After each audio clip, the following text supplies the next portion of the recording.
Hi అండి, నమస్తే. Welcome back to Sowji's cookies and vlogs. So finally 9 వారాల పూజ అయితే కంప్లీట్ అయిపోయిందండి. సో ఈ ట్యూస్డేతో కంప్లీట్ అయిందనమాట. సో ఏంటి 9 వారాల పూజ అయితే అనుకోవచ్చు కొత్తగా చూసిన వాళ్ళకైతే. సో నేను ఒక వీడియోలో కూడా చెప్పాను ఆల్రెడీ. పెద్దిరుపతి స్వామీజీ గారికి ఒక కాల్ చేస్తే మనకున్న దోషాలన్నీ కూడా చెప్తారు, అలాగే మనకున్న ప్రాబ్లమ్స్కి పరిష్కారం చెప్తారు అని అయితే చెప్పాను ఒక వీడియోలో. సో అందులో కాంటాక్ట్ నెంబర్ కూడా ఇచ్చాను, ఒకసారి చెక్ చేయండి ఎవరికైనా కావాలంటే. సో ఎవరికైనా ఏమన్నా ప్రాబ్లమ్స్ ఉన్నా దానికి సొల్యూషన్ అయితే బాగా చెప్తారండి. సో మన జాతకం ఎలా ఉంది అన్నీ కూడా బాగా చెప్తారనమాట. సో నాకున్న ప్రాబ్లం చెప్తే ఇలాగ 9 వారాలు నిమ్మతనుల్లో ఇలా పూజ అయితే చేసుకోమన్నారనమాట సుబ్రహ్మణ్య స్వామి గుడి దగ్గర.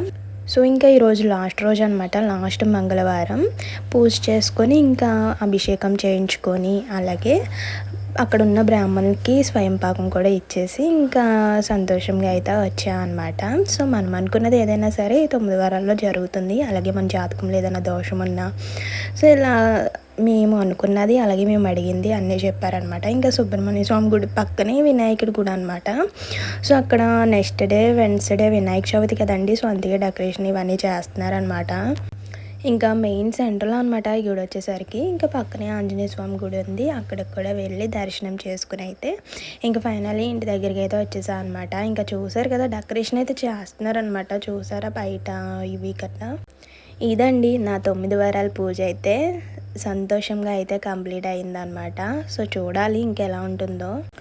ఇంకా పూజ కంప్లీట్ అయిపోయిన తర్వాత ఇంక ఇంటి దగ్గరికి అయితే వచ్చేసాను అనమాట. నెక్స్ట్ డే వినాయక చవితి కదా, ఎలా చేసుకున్నారు ఒక కామెంట్ చేసేయండి. Thank you for watching. Bye.